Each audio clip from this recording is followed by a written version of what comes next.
ഞാൻ അങ്ങനല്ല വിചാരിക്കുന്നത്. ഞാനെപ്പോഴും ഈ പ്രഡിക്ഷൻ അല്ല, ഒരു പ്രവചനമല്ല.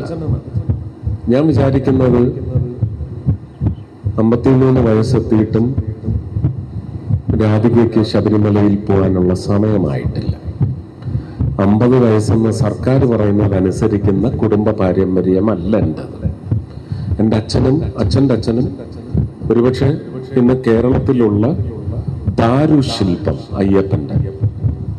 എൻ്റെ വീട്ടിൽ, കുടുംബ വീട്ടിൽ, പഴയ ഓടും കൂരയൊക്കെയുള്ള പഠിപ്പുരയൊക്കെയുള്ള വീട്ടില് എൻ്റെ അപ്പൂപ്പൻ്റെ അച്ഛൻ്റെ കാലത്ത് പണിത് തുടങ്ങി. എൻ്റെ അപ്പൂപ്പൻ്റെ അച്ഛൻ മരിച്ചതിന് ശേഷം എൻ്റെ അപ്പൂപ്പന് മൂത്താശാരി പെരുന്തച്ഛൻ എന്ന് തന്നെ പറയുന്നത്, പെരുന്തച്ഛൻ കൊത്തിപ്പണിഞ്ഞ് ഏൽപ്പിച്ച അയ്യപ്പ വിഗ്രഹം, അതൊരു ഫോട്ടോയുടെ ഈ വലിയ തടിയിൽ നിന്ന് കൊത്തിയെടുത്ത അയ്യപ്പൻ പുലിപ്പുറത്ത് വരുന്ന, പുറകിൽ കുറെ പുലിക്കുട്ടികളും ഒക്കെ ആയിട്ട് വരുന്ന ഒരു കാഴ്ചയാണ്. അതിൽ അമ്പും വില്ലും ഒക്കെ ഉണ്ട്.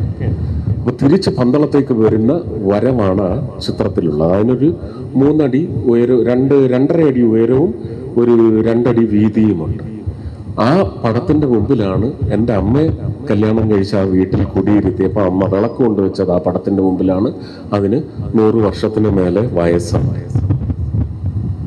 ഒന്ന് ആലോചിച്ചോളാം, എൻ്റെ അച്ഛന്റെ നല്ല കാലത്ത് കിട്ടിയ ഒരു വിഗ്രഹമാണ്.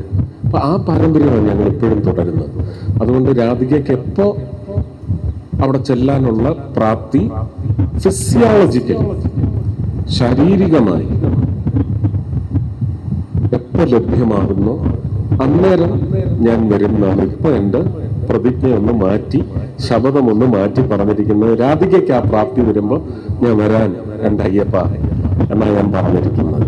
അപ്പോഴേക്കും ഇതൊക്കെ സാധ്യമാകുന്നൊരു മോഹം.